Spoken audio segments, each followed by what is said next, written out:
कौन सी तिथि? पंचमी। चाहे वो शुक्ल पक्ष की हो, चाहे वो कृष्ण पक्ष की। शिव महापुराण की कथा करती है, आपको सुख अनुभव हो जाए, कार्य सिद्धि हो। जिंदगी में कभी संपदा नहीं हो सकती, संपदा बढ़ती चली जाएगी, संपदा बढ़ेगी और घटेगी, कष्ट नहीं आ सकता, रोग बीमारी तकलीफ नहीं आ सकती। आपके लिए तो लाभदायक है, समझ लो ये कथा। शास्त्र कहता है कि जिसके घर में संपदा की कमी हो, पैसा आ ही नहीं रहा हो, सब दूर उलझ गया हो, बहुत टेंशन चल रहा हो, पंचमी तिथि के दिन गन्ने का रस जानते हो, ईख का रस, गन्ने का रस तुलसी जी के क्यारे में हाथ में लेकर 7 बार अपना नाम और गोत्र बोलकर छोड़ दो, जिंदगी में 3 साल में तब करोड़पति बनकर बैठ जाओगे, कभी लक्ष्मी की कमी नहीं आ सकती। तैयारी में बैठे रहोगे कि फिर पंचमी तिथि आए। 3 मंत्रों का स्मरण शिव महापुराण में कहा गया है। पहला ओम नमः शिवाय, दूसरा मार्कंडू जी के पुत्र मार्कंडे, मार्कंड के पुत्र मार्कंडे, मार्कंडे जी की उम्र थी मात्र 12 वर्ष जीवित रहने की, और पिताजी ने कह दिया था कि तू शंकर का भजन कर, तू शिव का स्मरण कर। अगर तूने शंकर का भजन करा तो ये पक्का है कि अकाल मृत्यु वो मरे जो काम करे चंडाल का, काल उसका क्या बिगाड़े जो भक्त हो महाकाल का। काल का हरण करने वाला एक ही हो सकता है, वो महाकाल हो सकता है, उसके सिवा कोई नहीं। ताकि उम्र 12 वर्ष की है, केवल 12 वर्ष।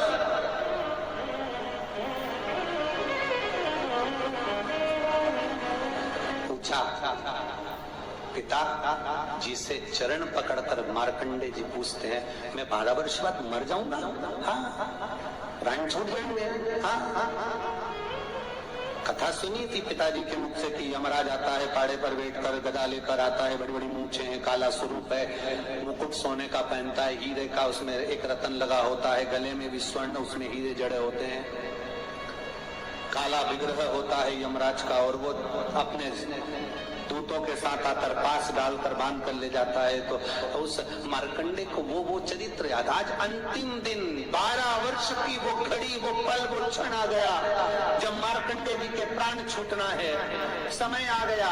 मार्कंडे जी के पिता जी से कहा जाओ और जाकर आप शंकर की भक्ति में रम जाओगे। पिताजी और माताजी भी लग गए, मार्कंडे जी को लेने के लिए यमदूत आ गए, डर गया।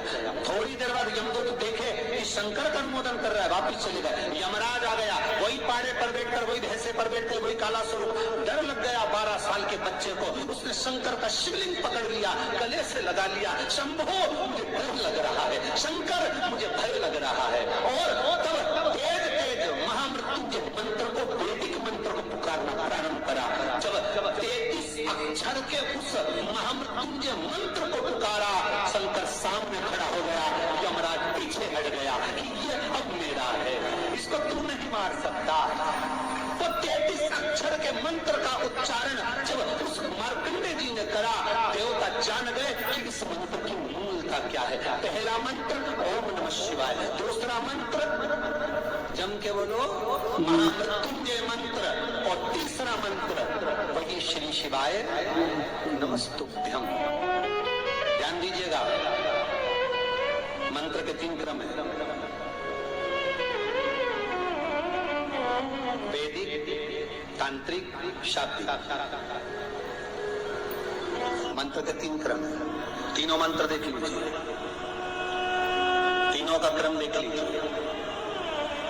महामृत्युंजय मंत्र वैदिक मंत्र है, इसको जब ब्राह्मण जपता है, कुशा का आसन बिछाकर, मौन रहकर, घट की जिह्वा से जपता है। अगर याद नहीं रहता तो भी धीमा धीमा बोलता है, तेज नहीं। महामृत्युंजय का जाप अनुष्ठान सामने कलश स्थापन कर प्रेम से 1100, 11,000, 1.25 लाख अनुष्ठान किया जाता है। ओम नमः शिवाय का जाप चलते फिरते किया जा सकता है। श्री शिवाय नमस्तुभ्यम शाब्दिक मंत्र है। इस मंत्र का प्रयोग के लिए ना आसन की जरूरत है, न तब साधना की जरूरत है। जब जप रहे हो शंकर साक्षी।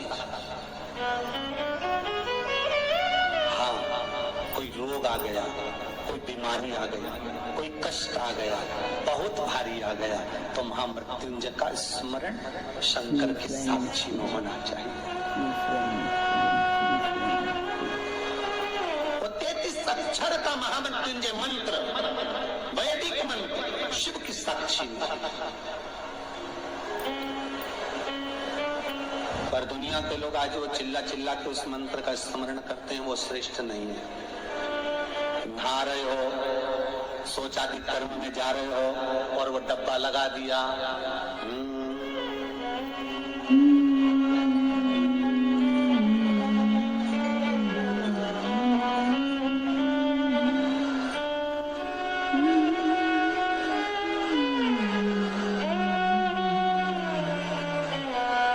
अब मंत्र चल रहा है, आप मन से बोलिए, बोलना आवाज नहीं आना चाहिए। आज भी स्कंद पुराण कहती है कि भगवान शंकर ने अन्नपूर्णा के दरवाजे पर पहुंचकर जब काशी में भिक्षा मांगी थी तो अन्नपूर्णा ने कहा था, हे शंकर, मैं उस गरीब से गरीब व्यक्ति का भी भंडार भर के रखूंगी, बस एक गलती नहीं होना चाहिए कि जहां भोजन बने उस स्थान पर बैठकर, उस स्थान पर खड़े होकर भोजन बनाते समय उस भंडार गृह में जूता नहीं होना चाहिए, तो तुम्हें भर दूंगी भंडार।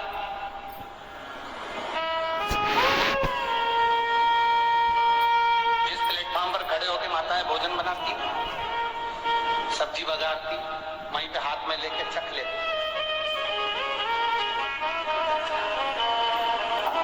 वहीं हरियो जगदम्बा विचार तो करो, भले तुम भगवान को भोग नहीं लगा रही पर पति तो परमेश्वर है।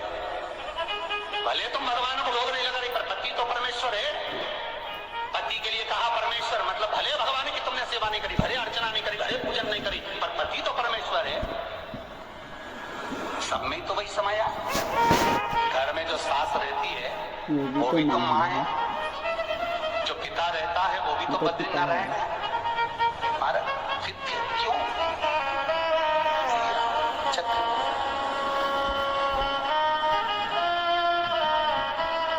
तुम चक कर भी बनाना तो भी तुम्हारे घर में स्वाद नहीं रहेगा। और जिस मंदिर में, आश्रम में, भंडारे में जब तक भगवान का भोग नहीं लगता तब तक चखा नहीं जाता, चाहे नमक डला ना डला, मिर्ची डली ना डली, शक्कर डली ना डली, भंडारे के भोजन। श्री शिवाय नमस्तुभ्यम। हर हर महादेव। पूज्य प्रदीप मिश्रा जी ने आज कथा में बहुत ही अच्छी बात बताई है। पूज्य प्रदीप मिश्रा जी ने बताया है कि पंचमी तिथि बहुत ही महत्वपूर्ण तिथि है। इस दिन किए गए उपाय कभी भी विफल नहीं होते हैं। पूज्य प्रदीप मिश्रा जी ने बताया है कि जो भी शिव की भक्ति में लीन रहता है उसे तो मृत्यु छू भी नहीं सकती। पूज्य प्रदीप मिश्रा जी की कथा और उपाय बहुत ही अच्छे होते हैं। अगर आप भी इन्हें करना चाहते हैं तो मेरे चैनल को लाइक, कमेंट, शेयर जरूर करिएगा, क्योंकि पूज्य प्रदीप मिश्रा जी के नए नए उपाय और कथा आपको मेरे चैनल पर सुनने को मिलेंगे। भगवान आप सभी की मनोकामना पूरी करे। इसी मनोकामना के साथ श्री शिवाय नमस्तुभ्यम।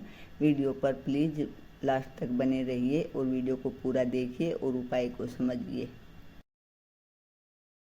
अन्नकूट की जो सामग्री बनती है, सब्जी बनती है, राम भाजी बनती है, राम भाजा बनता है, मिक्स वेज सब्जी बनती है, भगवान के भंडारे की कद्दू की सब्जी बनती है, उसमें आप भले मिर्ची ना डाली, नमक ना डाला, फिर भी घर में एक पूरी खाते होगे, वहां 4 निपटा क्या हो? क्यों? क्योंकि वहां अन्नपूर्णा स्वयं देने के लिए तैयार खड़ी है। और हमारे घर में तुम चक चक के बना रही, बेटे को दूध भी दे रही तो बोतल में से 2 बूंद टपका के पहले चक रही।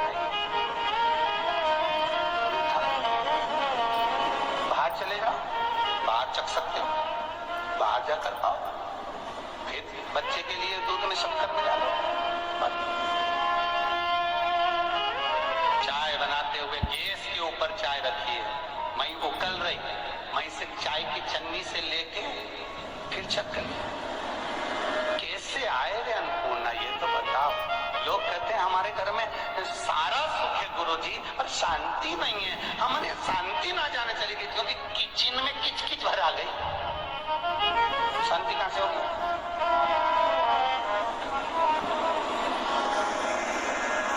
इतना किचकिच भरा हुआ है, प्रेम करुणा वात्सल्यता स्नेह समर्पण समाप्त हो।